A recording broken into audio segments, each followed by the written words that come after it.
இந்தியாவிலேயே அதிகமாக இளம் விதவைகள் இருக்கக்கூடிய மாநிலமாக தமிழ்நாடு மாறிக்கொண்டிருக்கிறது.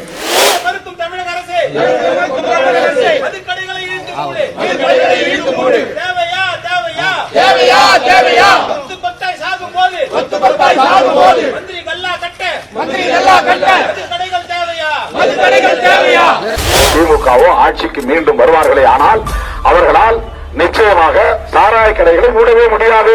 நிச்சயமாக சாராய கடைகளை மூடவே முடியாது. ஹலோ ஃப்ரெண்ட்ஸ், எல்லாத்துக்கும் வணக்கம். இந்த வீடியோவில் என்ன பார்க்க போறோம்னா, இப்போ கள்ளக்குறிச்சியில் கள்ளச்சாராயம் சாப்பிட்டு கிட்டத்தட்ட 50 பேருக்கு மேலே வந்து உயிரிழந்திருக்காங்க. அது மட்டும் இல்லை, பல பேர் வந்து இன்னும் கிரிட்டிக்கல் சுச்சுவேஷன்ல இருக்காங்க. சில பேருக்கு வந்து பெர்மனன்ட்டாக கண்ணு தெரியாமல் கூட போயிருச்சுங்க. இதுக்கெல்லாம் காரணம் யாருன்னு கேட்டோம்னா, அதை குடிச்சவங்களா இருந்தாலும் சரி, வித்தவங்களா இருந்தாலும் சரி, அவங்களா ஒரு காரணமா இருந்தாலும் முக்கிய காரணமா வந்து அரசு தாங்க பொறுப்பேற்கணும். ஏன் அப்படி சொல்றேன் அப்படின்னம்னா, இப்போ உள்ள அரசு இதுக்கு முன்னாடி எதிர்கட்சியா இருக்கிறப்ப வந்து மது விலக்குக்கும் கள்ளச்சாராயத்திற்கும் பயங்கரமா போராடினாங்க. பல போராட்டங்களை பண்ணாங்க. ஆனா அவங்க ஆட்சிக்கு வந்ததுக்கு அப்புறம் அதை பத்தி கொஞ்சம் கூட கவலைப்படலையோ அப்படிங்கிற மாதிரி தாங்க தோணுது. அதை வந்து இப்ப சோசியல் மீடியால எடுத்து போட்டு ட்ரெண்டாவும் வைரலாகவும் ஆக்கிட்டு இருக்காங்க. அந்த வீடியோவை எடுத்து என்னென்ன அவங்க சொல்லியிருக்காங்க அப்படிங்கிறத இந்த வீடியோவில் பார்க்க போகிறோம். அதுக்கப்புறம் இன்னொன்று சொல்லிக்கிறேன், நான் இந்த அரசுக்கு எதிராக பேசுறதுனால நான் என்னமோ வந்து ஏடிஎம்கேக்கோ இல்லை வந்து பிஜேபிக்கோ இல்லை வந்து மற்ற கட்சிக்கோ சப்போர்ட் பண்ணுறேன்னு நீங்கள் நினச்சிட வேண்டாம். எந்த கட்சி ஆட்சியில் இருந்து அவங்களால இவ்வளோ பெரிய விபத்தை தடுக்க முடியலை அப்படின்னம்னா கண்டிப்பாக எங்களை மாதிரி சாமானியர்கள் குரல் கொடுக்க தாங்க செய்வோம். அதுக்காக நீ அந்த கட்சிக்கார இந்த கட்சிக்காரன்னு முத்திர குத்துறாங்க. வாங்க வீடியோக்குள்ள போயிடலாம். இந்தியாவிலேயே அதிகமாக இளம் விதவைகள் இருக்கக்கூடிய மாநிலமாக தமிழ்நாடு மாறிக்கொண்டிருக்கிறது. இளம் விதவைகள் ஏன்னா இங்க குடிப்பழக்கம் ஒவ்வொரு நாளும் மதுவுக்கு அடிமையாக கூடிய அந்த நிலை அதிகரித்தே கொண்டே போகுது. அதை பத்தி இந்த அரசாங்கத்திற்கு அக்கறை இல்லை, கவலை இல்லை.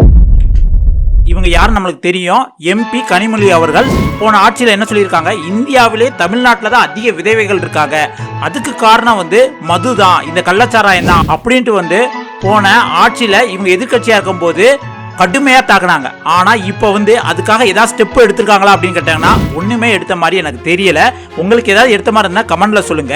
அது மட்டும் இல்லாமல் வந்து இந்த கள்ளச்சாராயத்தினால வந்து கள்ளக்குறிச்சியில் இத்தனை பேர் இறந்துருக்காங்களே, அதுக்கு ஏதாவது குரல் கொடுத்துருக்காங்களா அப்படின்னு பார்த்தீங்கன்னா அதுவும் இல்லை. அது மட்டும் இல்லாமல் இன்னொரு கிளிப் இருக்கு, அதை பார்த்துட்டு வாங்க, அதுக்கப்புறம் பேசலாம்.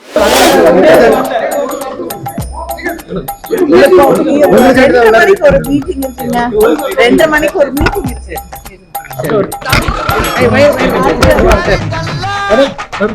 ஒரு 5 நிமிஷம் செய்தியாளர்களை பார்த்து இந்த கள்ளக்குறிச்சி இஷ்யூவை பத்தி பேசியிருக்கலாம். அதுக்கு கூட இவங்களுக்கு டைம் இல்லாம 2:30 மணிக்கு ஒரு மீட்டிங் இருக்குங்கிறாங்க. இதை விட முக்கியமான மீட்டிங் என்ன இருக்குன்னு எனக்கு தெரியல. கிட்டத்தட்ட 50 உயிர் போயிருக்கு. இவங்க ஆட்சியில தான் போயிருக்கு. இப்படி இருக்கையில உங்க மேல மக்களுக்கு எப்படி நம்பிக்கை வரும்? மு.க. ஸ்டாலின், இப்போ தமிழ்நாட்டின் முதலமைச்சர் மு.க. ஸ்டாலின் அவர்களே வந்து போன ஆட்சியில எதிர்கட்சி தலைவராக இருக்கும் போது வந்து வீட்டுக்கு முன்னாடி கருப்பு கொடி ஏந்தி இந்த கள்ளச்சாராயத்துக்கும் மதுக்கும் எதிராக வந்து போராடி இருக்காங்க. அந்த வீடியோ நம்ம கிளிப்பு வந்து சோசியல் மீடியால வைரலா இருக்கு. அதையும் இப்ப நீங்க பாருங்க, பார்த்துட்டு அடுத்து பேசலாம்.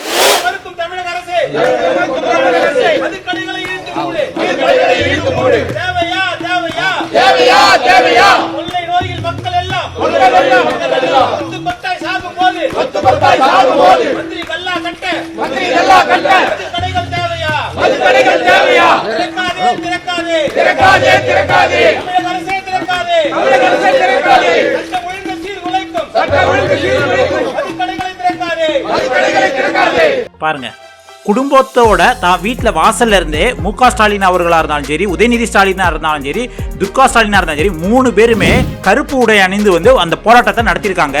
அது எப்படின்னா, மந்திரியோட அந்த லஞ்ச பணம் வாங்குறதுக்காக நீங்க மதுக்கடைகளை திறக்காதீங்க, பல உயிர்களை வாங்குற இந்த மதுக்கடையை திறக்காதீங்க அப்படின்ட்டு வந்து பயங்கரமா போராடி இருக்காங்க.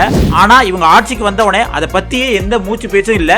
இப்போ 50 பேர் இறந்ததுக்கு அப்புறம் ஸ்டெப் எடுக்கலன்னு நான் சொல்ல, ஸ்டெப் எடுத்திருக்காங்க. இருக்கிற உள்ள அதிகாரிகளை பூரா வந்து பணியிடை நீக்கம் பண்றதும் வேற இடத்துக்கு மாத்துறதும் அதெல்லாம் பண்ணிருக்காங்க. ஆனா அது போதாதே, இன்னும் ஒரு 3 மாசம் கழிச்சு மறுபடியும் வந்து இதே பிரச்சனை வந்து தலை தூக்க ஆரம்பிச்சிரும். இதுக்கு ஒரு தீர்வு கண்டிப்பா வேணும். இவங்க மந்திரிகளே கமிஷனுக்காக இந்த மதுவா இருந்தாலும் சரி, கள்ளச்சாராயமா இருந்தாலும் சரி ஈடுபட்டு இருந்தா உடனே வந்து அவங்கள பதவி நீக்கணும் அப்படிங்கிறது தான் வந்து நம்மளோட கோரிக்கையா இருக்கு. அது மட்டும் இல்ல, ட்விட்டர்ல வந்து ரிசைன் ஸ்டாலினே வந்து ட்ரெண்ட் ஆகிட்டு இருக்குங்க. அடுத்து பாத்தீங்க அப்படின்னா கூட்டணி கட்சிகள்ல இருக்கிற மெயினான திருமாவளவன் அவர்கள் இப்ப எம்பியில கூட இருந்து 2 தொகுதியில செவிச்சிட்டாங்க. அதுக்கு முன்னாடி சட்டமன்ற தேர்தலையும் கூட்டணியில வச்சு வின் பண்ணிருக்காங்க. ஆனா டிஎம்கே கூட கூட்டணி இல்லாதப்ப திருமாவளவன் அவர்கள் வந்து இந்த டிஎம்கேக்கும் மதுவுக்கும் என்ன சம்பந்தம் இருக்கு, இவங்க இதை ஆட்சிக்கு வந்து ஒழிக்கவே மாட்டாங்க அப்படின்ட்டு இவங்ககிட்ட கூட்டணி இல்லாதப்ப சில விஷயங்கள் பேசியிருக்காரு. இப்ப கூட்டணி வந்ததுக்கு அப்புறம் திருமாவளவன் அவர்கள் இதை பத்தி எதுவுமே வாய திறக்கல. ஏன்னா திருமாவளவன் அவர்கள் மேல நிறைய மதிப்பு மரியாதை இருக்கு, நிறைய தாழ்த்தப்பட்டவர்களை வந்து அவர் தூக்கி விட்டுருக்காரு. ஆனா மதுங்கிறவங்க முக்கியமா அந்த தாழ்த்தப்பட்டவர்கள் தான் அதிகமா இறந்திருக்காங்க அப்படிங்கிறது வந்து இது குறிப்பிடத்தக்கது.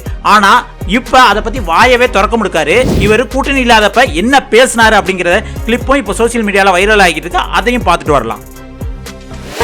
மதுவை ஒழிப்பதற்கும் கட்டாயமாக திமுகவால் முடியாது. ஏன் முடியாது என்றால் சாராய கடைகளை மூட வேண்டும் என்றால் சாராய ஆலைகளையும் மூட வேண்டி வரும். சாராய ஆலைகளின் அதிபர்களாக இருப்பவர்கள் எப்படி சாராய கடைகளை மூடுவார்கள்? ஆயிரக்கணக்கான கோடிகளை முதலீடு செய்து சாராய உற்பத்தி செய்யக்கூடிய ஆலைகளை நடத்துகிறார்கள். சாராய ஆலை அதிபர்களாக இருப்பவர்கள் எப்படி சாராய கடைகளை மூடுவார்கள்?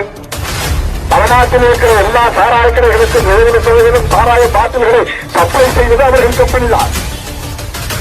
ஆகவே சாராய கடைகளை மூடினால் அவர்களுக்கு தனிப்பட்ட முறையிலே மிகப்பெரிய நஷ்டம் ஏற்படும். திமுகவோ ஆட்சிக்கு மீண்டும் வருவார்களே ஆனால் அவர்களால் நிச்சயமாக சாராய கடைகளை மூடவே முடியாது. நிச்சயமாக சாராய கடைகளை மூடவே முடியாது. சாராய கடைகளை மூடவே முடியாது. ஊழலை ஒழிப்பதற்கு எந்த சூழலும் டிஎம்கே கூட கூட்டணி கட்சி இல்லாதப்ப வந்து திருமாவளவன் இவங்களால ஆட்சிக்கு வந்தா, அதாவது டிஎம்கே ஆட்சிக்கு வந்தா இவங்களால சாராய கடைகளை மூடவே முடியாது அப்படின்னு வந்து அடிச்சு சொல்றாரு. ஆனா கூட்டணி வச்சுதான் இப்ப ஆட்சியை பிடிச்சிருக்காங்க. சரி பிடிச்சிட்டீங்க, ஓகே, அட்லீஸ்ட் வந்து இதை ஸ்ட்ராங்காவது வலியுறுத்தலாம்ல. இந்த மாதிரி சாராய கடைகளோ இல்ல வந்து கள்ள சாராய கடைகளோ இதை வந்து ஒழிக்கிறதுக்கு கண்டிப்பா வந்து ஸ்ட்ரிக்ட் ஆக்ஷன் எடுக்கணும் அப்படின்னு ஏதாவது வழிவகுக்கணும்ல. அதுவும் பண்ணல. ஆக மொத்தம் எல்லா அரசியல்வாதிகளும் ஏடிஎம்கேலயும் இதே மாதிரி நிறைய விஷயங்கள் நடந்திருக்கும். இவங்க ஆட்சி இல்லாதனால அவங்கள பத்தி நம்ம பேசல. ஒருவேளை அவங்க ஆட்சியில இருந்து இத்தனை பேர் இறந்திருந்தாங்கன்னா அதுவும் கண்டிப்பா நம்ம எடுத்து பேசியிருப்போம். அதனால நான் என்ன சொல்றேன் அப்படின்னா, இப்போ உள்ள அரசியல்வாதிகள் எலெக்ஷனுக்கு முன்னாடி ஒரு மாதிரி பேசுறாங்க, அதே மாதிரி ஆட்சி அதிகாரம் வந்ததுக்கு அப்புறம் வந்து அப்படியே வேற ஒரு மாதிரி பேசுறாங்க. இது வந்து தமிழ்நாட்டுக்கு உண்மையிலே நல்லதே கிடையாதுங்க.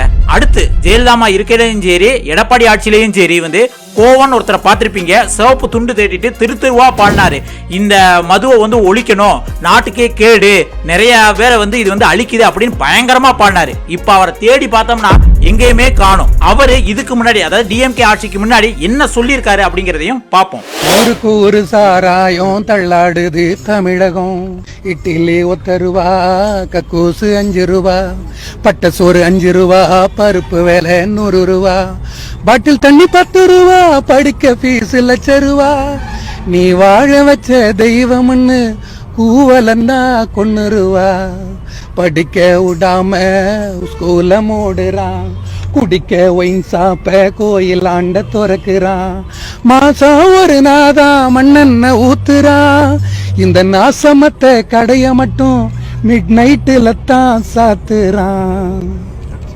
யோசிச்சு பாருங்க. இவர் இப்ப டிஎம்கே ஆட்சி வந்தவொடனே எல்லா டாஸ்மார்க்கையும் மூடிட்டாங்க, எல்லா சாராய கடையும் மூடிட்டாங்க, மதுங்கிறது இந்தியா தமிழ்நாட்டில் கிடையவே கிடையாது அப்படிங்கிற மாதிரி இப்ப இவர் ஆளவே காணும். அந்த ஜெயலலிதா இருக்கையில அவங்க தான் ஊத்தி கொடுக்குறாங்க அப்படின்ட்டு ரொம்ப கொடூரமா வந்து தாக்குனாங்க. அதைத்தான் சீனியர் ரிப்போர்ட்டர் மணி வந்து ஒரு இடத்துல பயங்கரமா தாக்கி வந்து கோவனை பேசியிருப்பாரு. அதை வந்து இப்ப பார்க்கலாம். ஊத்தி கொடுத்த உத்தமைக்கு போயசுல உல்லாசம். ஆஹா, என்ன பாட்டு! அந்த பாட்டை மாத்தி பாடுங்களேன். உன்னால பாட முடியாதுல்ல. அப்ப அது அப்ப மட்டும் எப்படி சார் வாய் வரைக்கும் காது கிழிஞ்சுது? நீங்க என்ன வியாகியானம் கொடுக்குறாரு, நான் பாடுறதால மதுவிலக்கு வந்துருமா நீங்க நம்புறீங்களா? ஃபேண்டாஸ்டிக். அப்ப நம்புனியா? இது என்ன வியாகியானம்? இது வெக்கமா இல்ல? அப்ப எல்லா நேரத்திலும் ஒரே மாதிரி ஸ்டாண்ட் எடுங்க. அப்புறம் அதே மாதிரி தான் சினிமா பிரபலங்கள், எடப்பாடி பிரிவில் அப்படியே பொங்கி எழுந்தவர்கள் எங்க போனாங்க?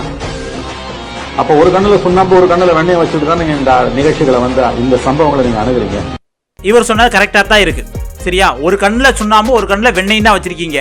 எடப்பாடி ஆட்சியில வந்து நிறைய பேர், இவர் மட்டும் இல்ல, சினிமா நடிகர்கள் பாதி பேர் வந்து குரல் கொடுத்தாங்க. ஆனா இப்ப எங்கன்னு பார்த்தோம்னா யாரையுமே காணோம். எங்க வந்து தனக்கு பிரச்சனை வந்துருமா அப்படின்ட்டு இப்ப எல்லாருமே ஒதுங்கிடுறாங்க. கள்ளச்சாராயத்துல இறந்ததுக்கு வந்து 10 லட்சம் ரூபாய் வந்து எல்லாத்துமே கொடுத்துருக்காங்க. அந்த 10 லட்சம் ரூபாய் எதுக்கு கொடுத்தாங்கன்னு இன்னைக்கு வந்து ஒரு கேள்விக்குறியா தான் இருக்கு. ஏன் அப்படின்னு பாத்தீங்கன்னா, இதை தவிர மற்ற விபத்துல இறந்தவங்க, அன்எக்ஸ்பெக்டடா இறந்தவங்க ஏகப்பட்ட பேர் இருக்காங்க. குடிக்காத மக்கள்கிட்ட வரிய வாங்கி குடிக்கிற மக்களுக்கு இப்படி 10 லட்சம் ரூபாய் கொடுக்கறது எந்த நியாயம் அப்படின்ட்டு வந்து பல கட்சி தலைவர்கள் சொல்லியிருக்காரு. சீமான் கூட அதை ஒரு இடத்துல வந்து குறிப்பிட்டிருக்காரு. அது என்னங்கிறத நம்ம பார்க்கலாம். இப்போ ஒரு கேள்வி நம்ம கேட்போம், கள்ளச்சாராயம் குடிச்சு இறந்தவருக்கு எதுக்கு 10 லட்சம்? யார் காசுல கொடுக்கப்படுது? யார் காசுல கொடுக்கப்படுது சொல்லுங்க. குடிக்காதவங்க கொடுக்குற காசுல, வரி காசுல, குடிச்சு செத்தவனுக்கு எதுக்கு கொடுக்குறீங்க? இந்த கேள்வி நியாயமா தாங்க இருக்கு. குடிக்காதவங்க வந்து இந்த கேள்வியை கேட்டாங்கன்னா நீங்க என்ன பதில் சொல்லுவீங்க? மறுபடியும் சொல்றேன், நான் என்னமோ இந்த கட்சிக்கு அந்த கட்சிக்கு அப்படின்னு சப்போர்ட் இல்ல. ஆளுங்கட்சியோட மிகப்பெரிய பிழை தான் வந்து இந்த கள்ளச்சாராயம். அவங்க நினைச்சிருந்தா அட்லீஸ்ட் இதை வந்து தடுத்துருக்கவும் முடியும். அது அவங்க பண்ணாம போயிட்டாங்க. இனிமேலாவது தடுத்து நிறுத்துவாங்களா அப்படிங்கிறத நம்ம எதிர்பார்க்கலாம். இதை பத்தி நீங்க என்ன நினைக்கிறீங்க அப்படிங்கிறத மறக்காம கமெண்ட்ல சொல்லுங்க. அடுத்த ஒரு சூப்பரான வீடியோல சந்திக்கலாம். இப்போதைக்கு உங்ககிட்ட இருந்து விடைபெறுவது உங்கள் வாசன். நன்றி, வணக்கம் மக்களே.